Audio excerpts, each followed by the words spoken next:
Hello everyone, today I will be solving the 20th question of this assignment. ये कहता है explain whether the following compounds are aromatic or not. ठीक है, तो ये तीन compounds दे रखे हैं, इसे हमें बताना है कि ये aromatic हैं कि नहीं है. तो basically हमें पता पहले होना चाहिए कि aromatic compounds क्या होते हैं. ठीक है, तो पहले देखते हैं aromaticity.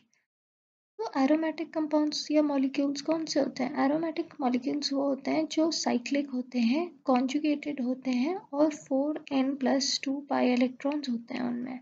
ठीक है, तो ये और इसमें एक और प्रॉपर्टी होती है, ये प्लेनर होने चाहिए. ठीक है, तो प्लेनर होते हैं, साइक्लिक होते हैं. साइक्लिक का मतलब आई होप पता है. कॉन्जुगेटेड का मतलब होता है कि ऑल्टरनेटिव डबल बॉन्ड्स हो, मतलब एक सिंगल बॉन्ड हो फिर डबल बॉन्ड हो फिर एक सिंगल बॉन्ड हो फिर एक डबल बॉन्ड हो, ऐसे करके होना चाहिए.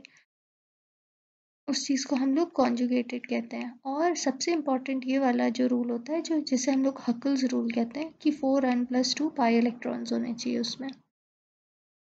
तो वही प्रॉपर्टीज़ हम लोग, जो प्रॉपर्टीज़ अभी लिस्ट की थी हम लोग ने एरोमेटिक मॉलिक्यूल्स को, उन्हीं को लगाकर हम लोग देखेंगे कि ये तीन मॉलिक्यूल्स एरोमेटिक हैं कि नहीं है.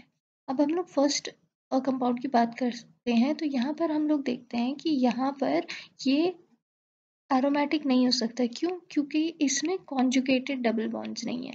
कॉन्जुगेटेड मतलब अभी बताया था, एक सिंगल बॉन्ड फिर एक डबल बॉन्ड फिर एक सिंगल बॉन्ड. अब यहाँ पर देख सकते हैं तीन तो कॉन्जुगेटेड है, लेकिन यहाँ पर दो सिंगल सिंगल एक साथ आ गए हैं, है ना. तो ये इसे हम लोग कॉन्जुगेटेड नहीं कहते, तो इसका मतलब ये एरोमेटिक नहीं हो सकता है.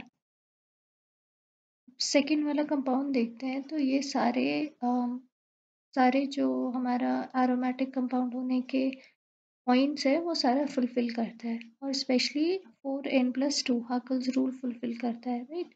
क्योंकि अगर n को हम लोग 1 से रिप्लेस कर दें तो 4 1 जा 4 और 5 6 पाई इलेक्ट्रॉन्स आ जाता है, राइट. 6 पाई इलेक्ट्रॉन, और इसमें हम लोग क्या देखते हैं, 6 पाई इलेक्ट्रॉन्स 1 2 3 4 5 6, राइट. तो ये हमारा एरोमेटिक है. अब हम लोग अपना लास्ट कंपाउंड देखते हैं. तो यहाँ पर हम लोग ये देखते हैं कि ये एक रूल फॉलो करता है, जो है हमारा 4n रूल. ठीक है, अब ये हमारा एंटी एरोमेटिक कंपाउंड्स के लिए होता है, ये वाला रूल. ओके, तो ये 4n रूल फॉलो करता है, तो हम लोग इसको वैसे एंटी एरोमेटिक कहते हैं. ये एक एंटी एरोमेटिक कंपाउंड होगा. 4n क्यों? क्योंकि n की जगह अगर 1 डालें तो 4 1 जा 4, और यहाँ पर हम देखते हैं कि 4 पाए इलेक्ट्रॉन्स ही हैं, राइट. 1 2 3 4.